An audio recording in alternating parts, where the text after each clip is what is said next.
I heard no such thing. As for Eugene, he's a pompous blunderass and should have served his full sentence.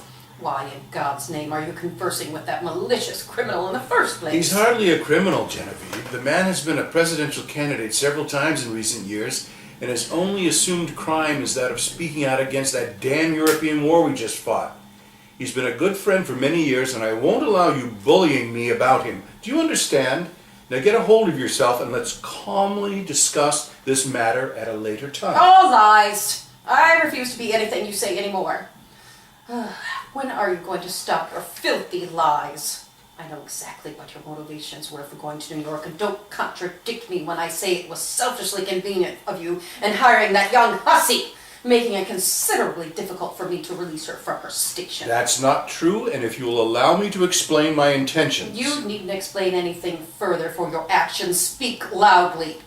I clearly see you've chosen another naive young girl to hold onto your arm sleeve, who will happily be led by your sugary-coated nonsense. We've been here many times before, Charles, and my patience can only handle so much of your malicious betrayals. Once more, Genevieve, that is not true. You have recklessly discharged several nurses within the last year, professing each of them having assumed inefficiencies without any substantial proof. Your questionable behavior will not be permitted any longer. The young lady standing outside this room is a fully certified nurse with years of experience that I have personally verified from her meticulous records. I will not allow you to disgrace this household by displaying any indignant or hateful actions against her. Do I have your promise to abide by what I have just laid out to you? How dare you judge me? You think I don't know why you travel to the four corners of the world without me? I'm not entirely oblivious of your roving eyes, for I've been a silent spectator of your adulterous romps for many years now.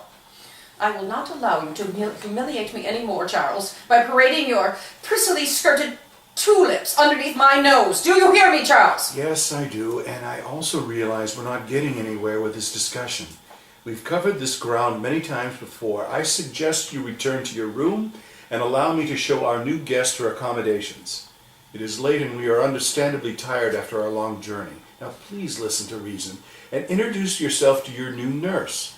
Her name is Mary Beth Hazelworth, and I'm confident in short time you will find her pleasant and diligent in her duties. If it's any conciliation, I did miss you, Genevieve. Your welfare is always greatly important to me. One other small matter you need to hear. If you ever leave me in the company of Bretta Hensley again while you're away, I will not be responsible for my actions. She is an absolutely atrocious individual, short on manners and lacking greatly in finesse. I'd rather be left alone and dying than being smothered by her awkward handling of me. And before I forget, I strongly believe she's stealing my underwear and pillaging food from our kitchen. Nothing more I can't stand is a sneaky thief. Charles moves to her, holding her shoulders gently, and kisses her forehead. Be a good girl now and greet our guest.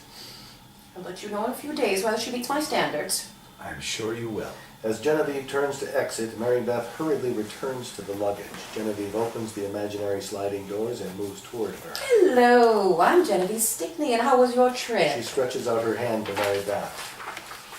It was tiresome, but lovely. I'm so glad you've arrived. It's quite late, so I'll leave you in Charles's trusty hands showing you to your quarters.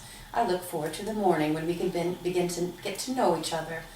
Wouldn't that be nice? Good night. Yes, it will.